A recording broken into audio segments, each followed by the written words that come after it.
In a land once called the Gold Coast, European castles bestride the African shore like alien invaders.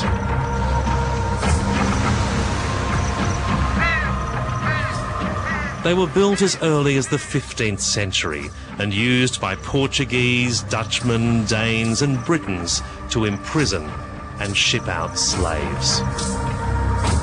Today, they're memorials to a trade that shamed humanity.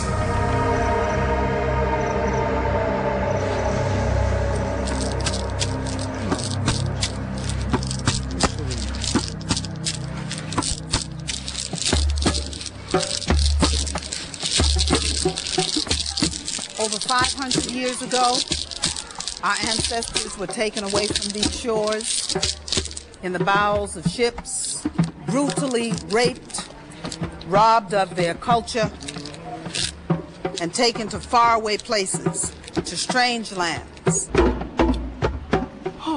Vienna Robinson is part of a black diaspora that's come back. You are what we have been waiting for. Even adopting African dress and names. This former New York travel agent now calls herself Sister Imakus Njinga. We are no longer coons and niggers. We are proud African people who are here where we're supposed to be. We make no apologies to anyone for what we are doing or how we are doing it. We stand proud as African people.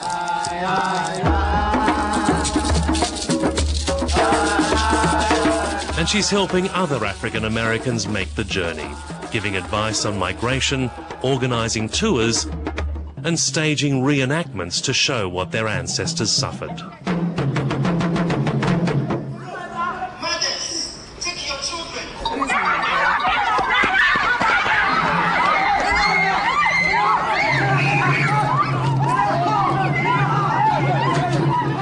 Europeans kidnapped or bought slaves across West Africa.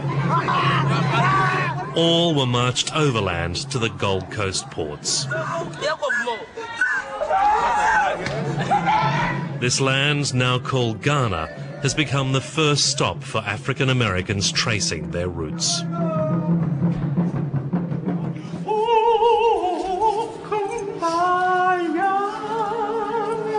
They can visit the very dungeons where slaves were crammed in like cattle before being shipped to the Americas. We come to give homage to our grandmothers and great-grandmothers who were forced to pick cotton in the hot sun, who were forced to bear babies by men that they did not know, nor did they care to know. Hallelujah. Oh, yes. Who spent 3 or 4 months at a time. The experience of coming to Cape Coast, the largest of Ghana's slave ports, brings out raw and long-suppressed emotions. For too long, we were not even considered human. We built this world.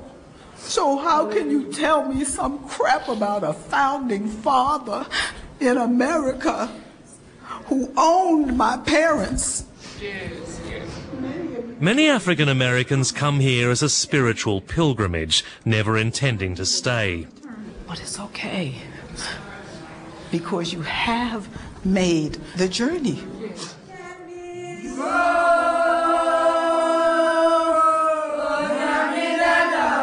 Thousands do stay, transformed by an experience that changes their lives. When I went into the castle dungeons, I knew when I came out that I would never be the same person again. It was emotional. I remember crying and hearing people screaming and seeing all of these women, people laying all over the ground, sick, crying, and I was in that. And then it was as though I could feel all of these hands, people touching me, embracing me, you know, telling me not to cry, you know, that it was all right, that everything was going to be fine. Sister Imakus was one of the first to make the move. But for the most part, In 1990, she and her cab driver husband, Nana Ababio, set up a hotel near Cape Coast, leaving their urban jungle for good. It was a treat to get together to go to the beach, but now I find myself by the beach every day, so there's a vast contrast. Still the Atlantic. Still the Atlantic. Yeah, right?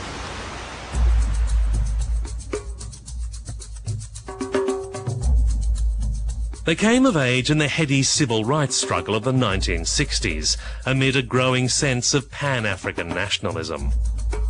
Their children thought they were crazy.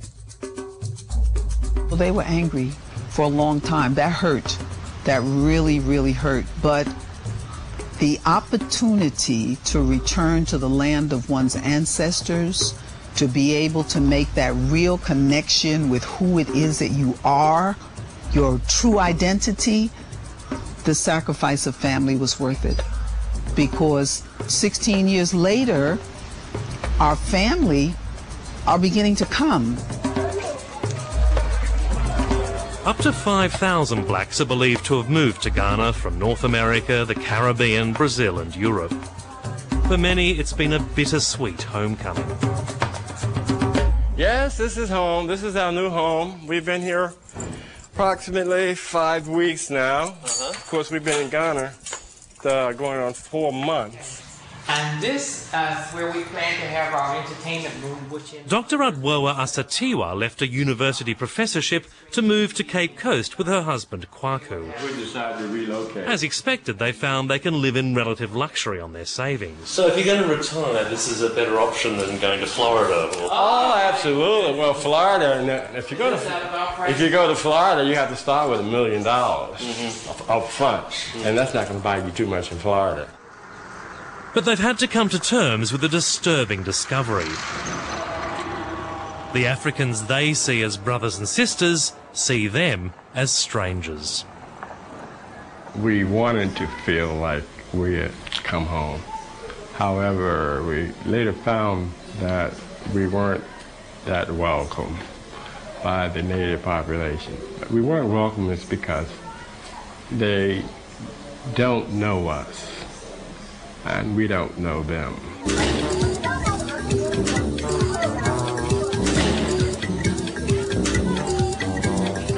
It takes just a short visit to the local market to see the gulf of 500 years of separation. I don't want smoke, I want fresh. Most locals don't even regard them as fellow blacks. You have Gruba, I want Gruba. They call them a Bruni, meaning whites. How much you gonna charge me? And don't charge me old Bruni prices. Beanie. If you charge me old Bruni, I don't buy.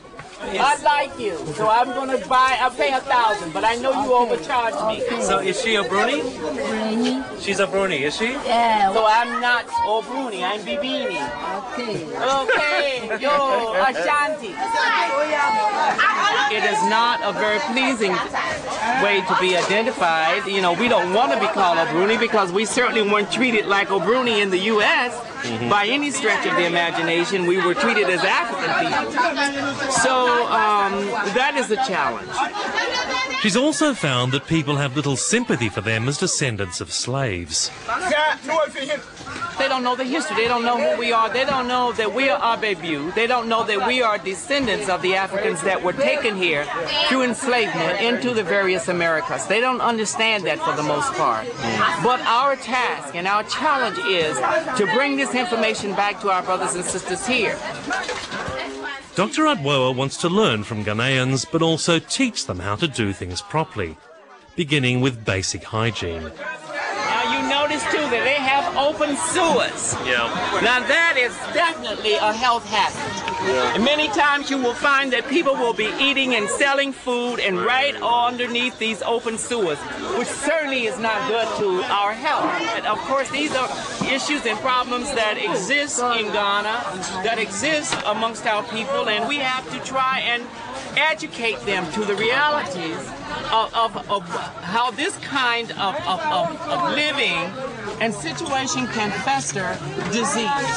Now, if I came here as a white person telling them what to do, they'd probably be very offended. Yeah. As black people, do you think you've got more of a... I think we may have more of an edge. Yeah. Not according to many middle-class Ghanaians who are now proudly celebrating 50 years of independence from Britain. Communications consultant Solomon Parker welcomes the returning Africans, but not some American attitudes. They should not come in here thinking that they have the right to change things and they have been given a God-given right to go on a mission to change the world. We are aggressive. Aggression was something that we had to have in order to survive in America. No, that's fine. I want. You didn't survive in America being very passive. It's kind of hard after being like that in America, then you find yourself in Africa, and then you want me to sit back and become passive.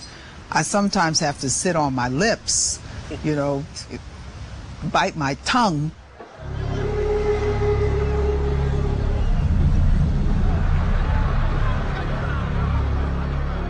Perhaps the biggest disconnect is that many simply don't understand why Americans would come here.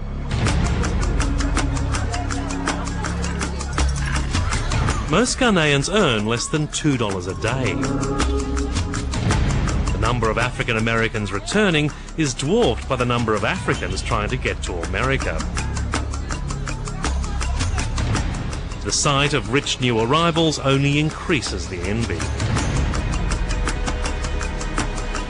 Now, if you're a waiter and you're standing in a restaurant and you're watching African Americans come in, or other Ghanaians who have been outside the country, come in to eat and spend about 3 or 4 or 5 or 6 times what you earn in a day on one meal with their family, then of course you're going to want to go to where they are to try and create a better life for yourself.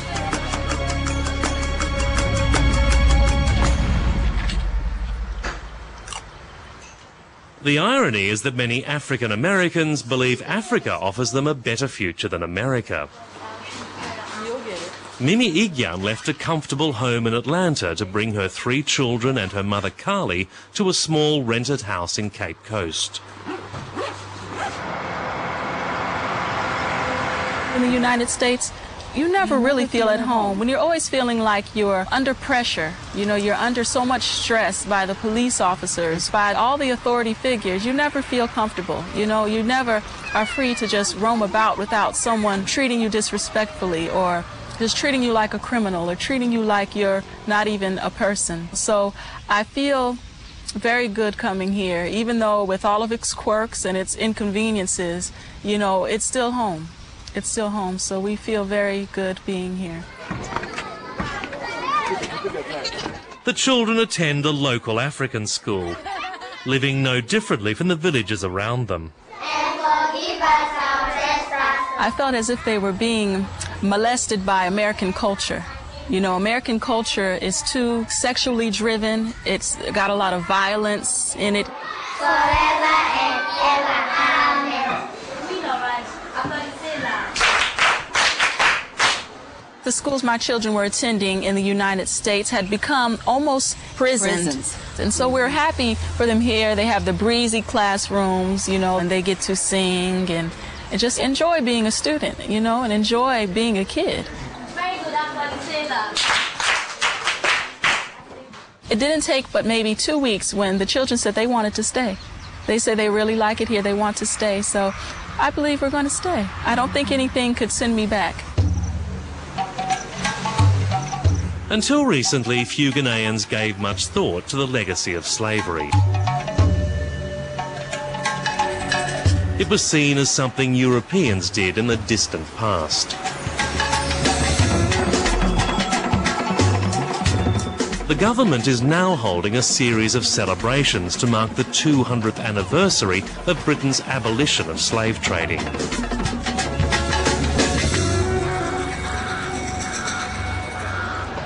The Wilberforce Abolition Bill was a powerful moral statement, but it didn't end the slave trade. Liverpool merchants ignored the ban for another 25 years, the US continued shipping human cargo until the Civil War, and Arab and Portuguese traders didn't stop until the end of the 19th century. What's more, the African Americans who've come here believe passionately that the stigma of slavery has continued to the present day. I don't see it as a form of celebration that Ghana should be participating in. You want us to celebrate the abolition of a slave trade that you were responsible for starting or participating in? No, I think that that's hypocritical. And I personally would have nothing to do with that. Yes, we have lights down there. When you go to the light, turn right. The anniversary has at least focused attention on what slaves and their descendants suffered. Once you are a slave, they bought you, so you are a property to the officials here. For the first time, children are learning that it wasn't just Europeans involved in the trade. And those behind the trade were some chiefs, and they were exchanged for ammunitions like gunpowder, drinkables like whiskey, schnapp, and even ordinary mirror.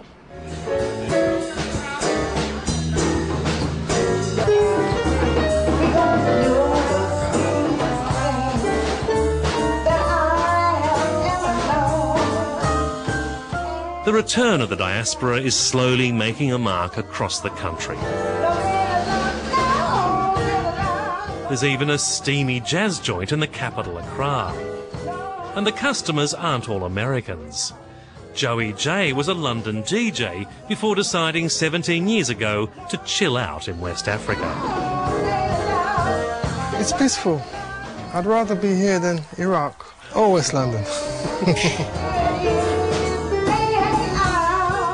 It's a totally different life, but one he'd like many others to follow.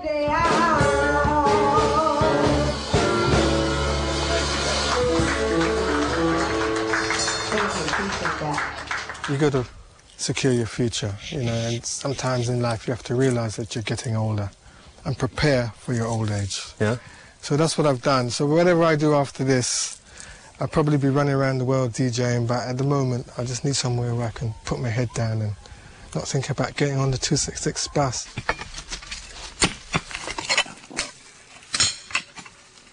He's now developing a housing cooperative for returnees. In a rare sign of reconciliation, a Volta River chief granted the land in compensation for his ancestors' role in kidnapping slaves. People from the Caribbean, Brazil, of African descent, you can come and purchase land here and come and live. Little touch of paradise. Yes, sir. Yeah. A nice spot, isn't it? Yeah, it's beautiful. Very picturesque, very calm. I get involved with the local people, find out what they eat, the culture and everything, and then you find you can slip in.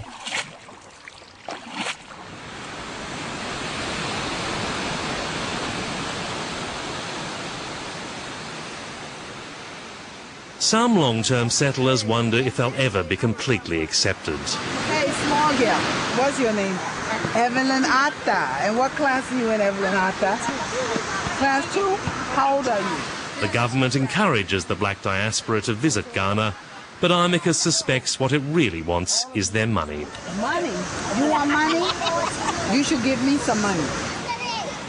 That's the impression that you get, is to bring your resources, you know, bring your money and stuff like that, but don't stay long, okay? And as far as I'm concerned, anywhere in Africa, wherever the spirit leads us to be, we have the right to go there and settle. The slaves who left these castles had no chance of ever returning. Because many of them didn't know that some of their descendants would return through this door of no return. Their descendants are coming back in their name, closing the circle on half a millennium of misery.